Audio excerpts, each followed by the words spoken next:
瞑想すると心が鈍くなると心配する人がいます。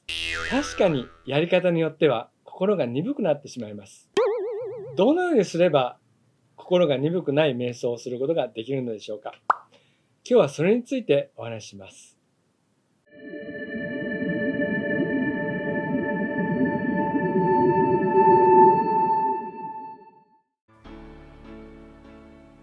こんにちは。マハリシ総合教育研究所群馬オフィスで超越瞑想を教えている森正也です。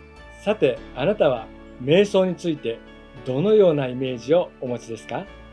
瞑想中は心が静かになって何も考えずに、ただ清々しい気持ちが続いている感じでしょうか？一般的に瞑想と言われているものは目を閉じて気持ちを静かにしますよね。私の経験としては、普通に目を閉じているだけでも眠い時には静かにできます。というか寝てしまいます。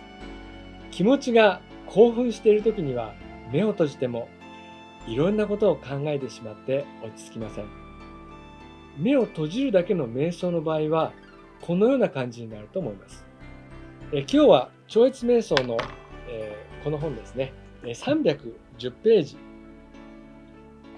電子書籍版ですと第3部生きる技術の第12章世界平和の問題のところです。この章は世界平和について語られているのですが、心が鈍くなる瞑想法とはどのようなものかについても書かれています。さて、瞑想のイメージとして心を無にするということがあると思います。いかがでしょうか？そういうイメージはありますか？その場合、心を無にするには考えないようにしようと思いますよね。何も考えなければ心は無になりそうですよね。何もない状態ですね。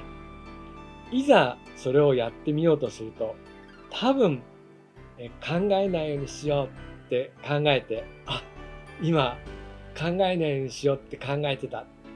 まだ考えてしまったって、そういうことがずっと続きそうです。そして何も考えないようにしようとするとどうなりますか？やってみましょう。難しい。多分スポーツなどで体を動かしているときに何も考えていない瞬間はあると思います。あるいは英語などを話しているときに日本語を考えていないときはありますが、それは英語で考えているので無にはなっていないですね。さて、この超越瞑想の本の中に書かれているのですが、沈黙のうちに座り続け、内なる声を聞こうとするグループがたくさんあるそうです。この内なる声というのは神の声と呼ばれているそうです。もしかすると自分の考えをなくすことでインスピレーションなどを期待するのかもしれません。あるいは普段は自分の考えがあって、それが邪魔をして神様の声が聞こえないのかもしれません。そしてこのような方法を長い間続けると、心の働きが鈍くなってしまいます。考えないようにしようとしているのですから、それは何も考えられなくなりますよね。毎日考えない練習をしていれば、心は鈍くなります。しかも、ただ鈍くなるだけではなく、心が受け身になってしまうようです。心を静かにする行をやっている人たちは、正気に欠けるようになってしまうそうです。顔つきもぼんやりしてきて、活力も乏しくなります。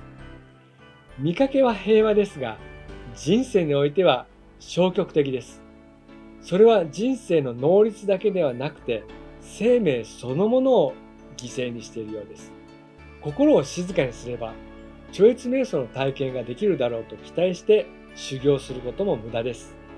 超越意識というのは、私たちの心の内側、あるいは源、心の基盤とも言えますが、考えがやってくるところ、想念の源とも言われます。この純粋意識を体験することができるのが超越瞑想の技術なのですが、それは心を無にしようと努力して到達できるものではありません。逆に心を無にするのは大変だと思います。仕事から帰ってきて疲れた状態で心を無にするために努力するっていうのは結構きつそうです。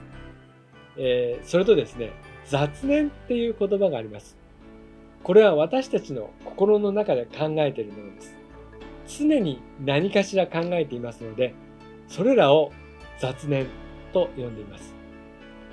雑草という名前の草はないっていうのは、昭和天皇が植物学者の言葉を引用されたと聞いていますが、それから考えると、雑念という言葉は私たちの想念を雑に扱うようにも聞こえますが、それはそれで日本語としての定義なので、そのまま使いますね。重いと言ってもいいかもしれませんが、重いだとすごく丁寧に扱うイメージはありますね。さて、本題に戻ります。雑念をなくそうと努力をして、もし雑念が一つもない状態になったとしても、心はやはり現在意識のレベルにとどまっています。現在意識というのは、私たちが考えとして認識している部分です。私たちの心を海に例えてみると、海の表面のレベルは波があって、常に下界の影響を受けます。しかし、海の底の方は下界の影響はありません。私は専門家ではないので、これはイメージの話ですね。海の中のことをイメージで話しています。心の表面の部分は言葉で認識している部分です。白とかグレーとかを言葉で認識しますが、言葉にならない部分ではわずかな色の違いを認識しています。濃いグレー、青っぽい白など、心は言葉にならないところで認識しています。そして先ほどからお話をさせていただいていますが、考えないようにしようっていうのは表面レベルの活動をやめようというだけになります。目を閉じても寒いとか暑いとか周囲の音などの環境については言葉にならないところで注意を向けています。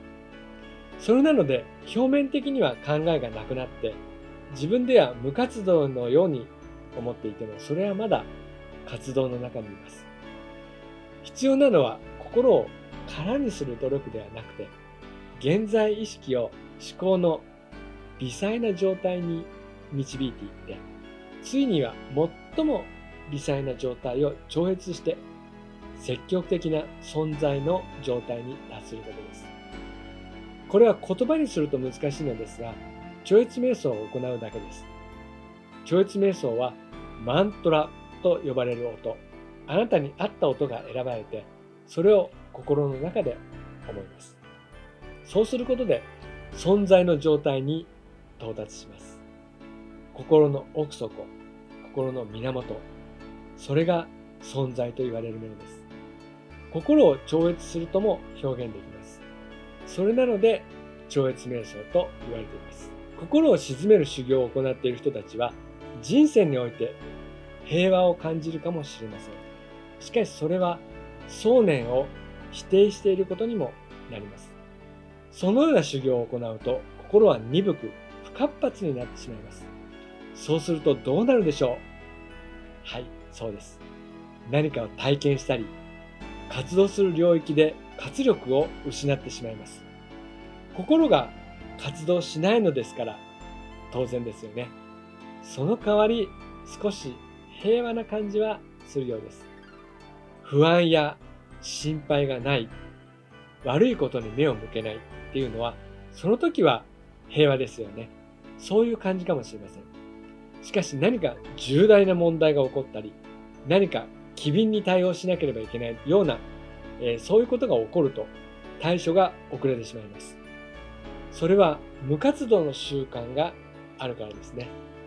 心で考えないようにしようと努力していれば考えなくなります。そうすると何があっても反応が遅れます。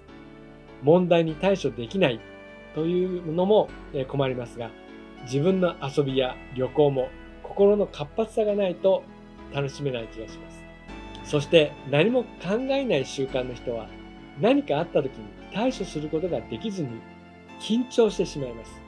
このようなことは個人と社会の進歩にとっては良いものとは言えないのではないかと思います。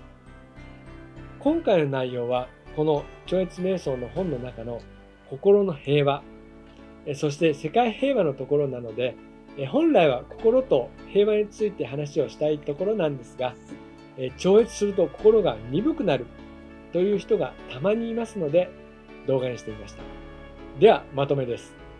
瞑想で心が鈍くなるというのは頭の中で何かを考えないようにしようと努力をする瞑想を行っているとそうなるだろうという話です。考えないようにする訓練をするわけですから考えないようになるわけです。そしてその結果として日常生活で機敏に判断することができなくなったり緊張してしまったりすることが起こります。超越瞑想はそのような手法ではありません。そして瞑想後に頭がすっきりしたっていう話もありますし、頭が冴えるようになったとか効率が良くなったっていう体験もあります。